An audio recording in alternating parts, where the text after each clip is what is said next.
আসসালামু আলাইকুম ভিউয়ার্স, দেখছেন আসলে এই বাইকটা আমি যতটুকু পেয়েছি সমস্যা হচ্ছে আপনার ব্যাটারিটা বসে গেছিল কোনো কারণবশত।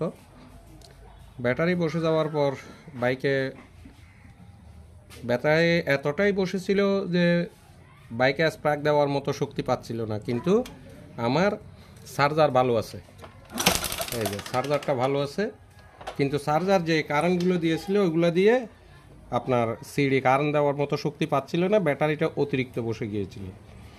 তো এখন আমার এক মেকানিক ভাই করছে কি, কিভাবে কি লাগাইছে এটা আমিও বুঝতে পারতেছি না। এখানে হারনেসটা কেটে একেবারে শেষ করে দিছে এবং এরপর করছে কি সিডিটা একেবারে ফুটে গেছে। অবস্থাটা দেখেন, সম্ভবত কোনো শর্ট সার্কিটের কারণে। তো যাই হোক, এরপর আমার কাছে নিয়ে আসা হয়েছে। নিয়ে আসার পর আমি মোটামুটি সবগুলো দেখে এরপর ব্যাটারিটা চার্জে দিলাম। চার্জে দেওয়ার পর আমার কাছ থেকে একটা সিডি লাগাইলাম।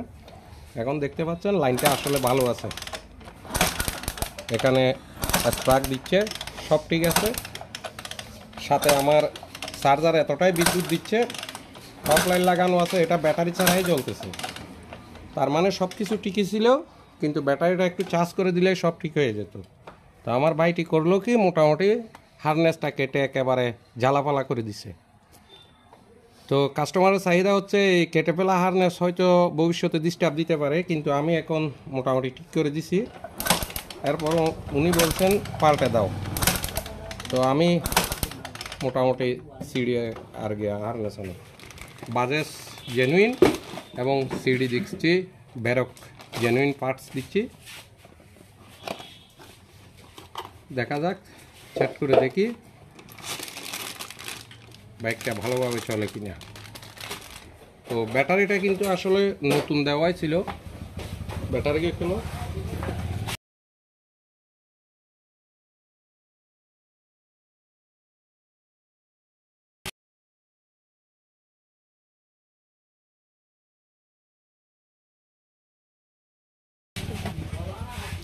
ব্যাটারিটা সম্পূর্ণ নতুন, এটা আগে থেকে লাগানো ছিল, মিনিমাম 2 মাস মতো বয়স। আমি চার্জ দেওয়ার পর সম্পূর্ণ ক্লিয়ারেন্স আসছে। এখন এই ব্যাটারিটা বসে যাওয়ার কারণে আপনার আমার কোনো এক মেকানিক ভাই করছে কি এই সিডিটাই সব নষ্ট করে ফেললো।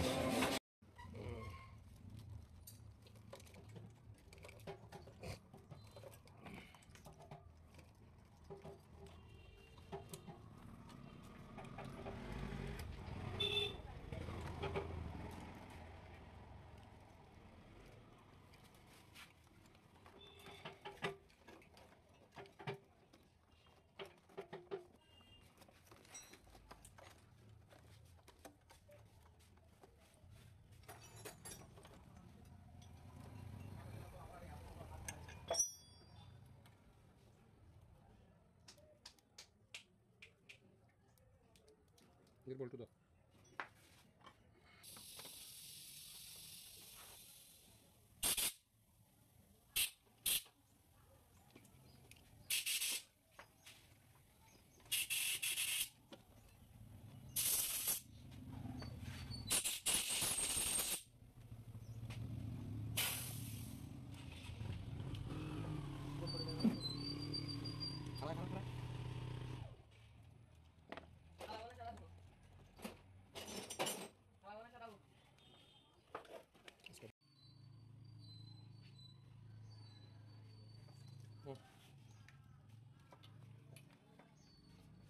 İber de İber.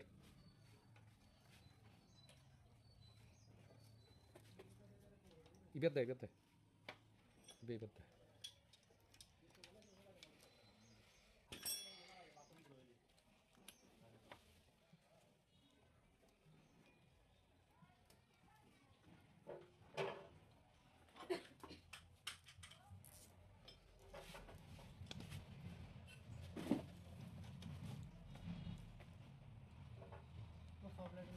Ya da.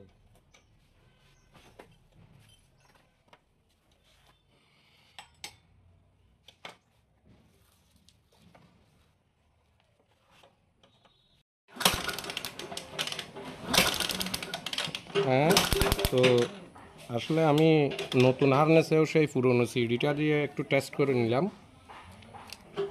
এরপরও আপনাদেরকে দেখাচ্ছি এটার কি অবস্থা।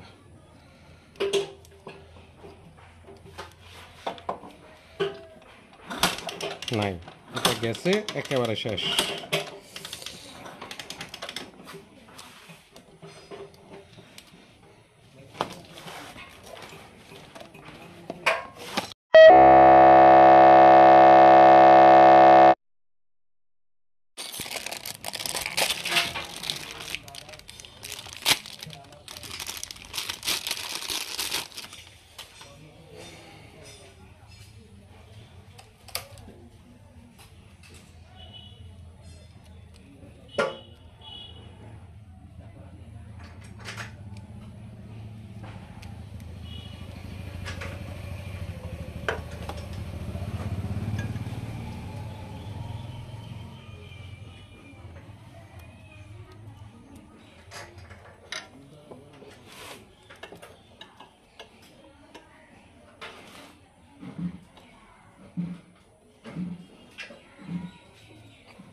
ইনশাল্লাহ সব কিছু ক্লিয়ার।